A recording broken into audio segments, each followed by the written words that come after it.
I have kept empty Apple product boxes for over a decade. 2015 MacBook Pro, M1 MacBook Pro, M4 MacBook Pro, iPad 10th generation, Mac Mini, iPhone 6, iPhone 10, iPhone 12, iPhone 15 Pro, power adapter. Why would I? Hi, I am Lawrence and welcome to my channel. The main reason I kept these boxes was resale value. The idea was, or the idea, I don't know if it still is, if you are going to sell your product, your phone, your computer or iPad, you get more money if you have a box. Maybe that's true, but then I rarely sell my devices. Okay, actually, I have never sold any of my phones or computers. I just hold on to them for the longest time, or I give them away to friends and family.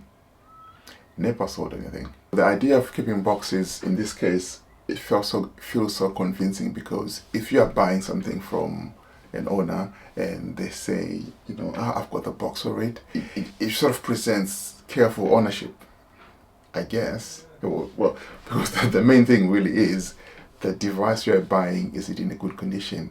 But yeah, maybe you get some points for careful ownership, but really you don't look after a box, you just chuck it in the loft somewhere, or I don't know, you keep it somewhere away that you don't look at it all the time. I think me keeping these boxes, it was some sort of pride in buying something expensive, I guess. Although lots of people have these products, you know, there's nothing unique about me having them. And I think it was something that, maybe I was keeping it for my future self, as in, oh, you were on this one here, you moved up, like a track record or like a proof of progress. Was it progress really? I don't know. Or maybe I'm just, contributing to a certain company's profit margin. It makes no sense when I really think about it. Like, why am I holding on to these boxes? Why keep something that serves no practical purpose? Because I think at some point the boxes stopped being about the products, started being about me, like a reflection of me, maybe. Like, consumer identity is the thing, like when you buy something and you think it means something, or maybe it does to other people, like you're trying to fit in, or like, oh look, you know what, this guy is this type of guy. Yeah. Or you just are not, you're just slack and you just don't throw things away, and you're a hoarder, maybe. These boxes, well, they're a representation of some of the things that I hold on to, and maybe you do the same. I think we all do the same. It's just different things we hold on to. Clothes, exercise bikes, ambitions, old ambitions. You know, the time when you were in your 20s?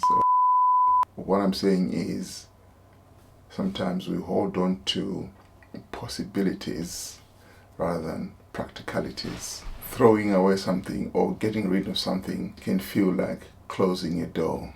You think, you know what, if I sell this exercise bike, it means I might never exercise. If I throw away these boxes, what if I have to sell and then I don't have a box, and then someone starts negotiating because I haven't got the box? Like, it's this what if debate that goes in your head. But time is moving, things are progressing, that whatever thing you buy is losing more and more value, whether you have the box or not. Or, your body is changing, or the world is moving. Something I held on to was the name for this channel. It used to be called Hona Africa, and Hona means sea, so Hona Africa means Sea Africa. I love that name. It's a great name, and it reflected the stories I wanted to tell when I started. So my focus was, I'm going to tell stories about Africans, who we are, and it was a connection to where I'm from. I'm Zimbabwean, but I was trying to connect with other Africans, sort of showcasing our stories. That is an important chapter in my life, and still is. I'm not abandoning it, but I recently changed the name to Glory Masina. Masina is my totem. I didn't want to put my last name.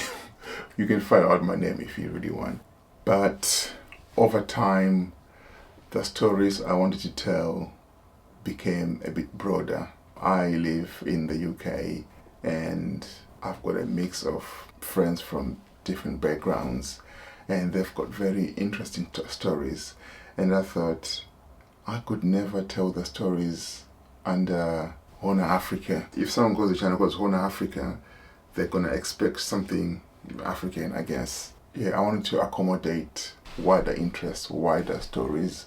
Still, the core of this channel is identity as a Black African migrant in the UK.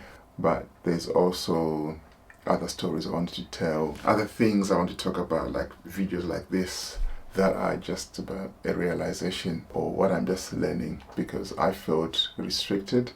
Maybe it wouldn't have mattered whatever story I told, because the audience would have found it. But yeah, it was a feeling. And another thing, when I told people to search Honor Africa, Honda Africa would come up.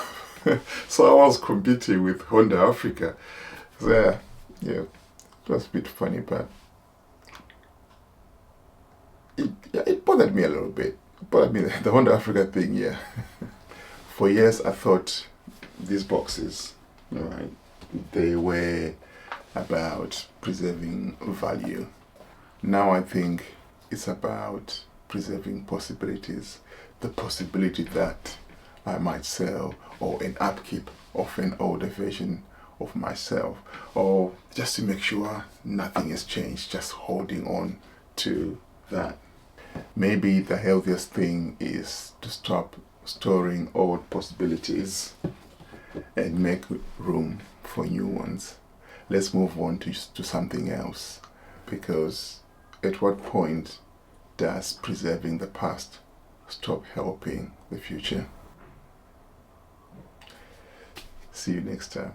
I feel bars, but no. All right, peace. See you next time.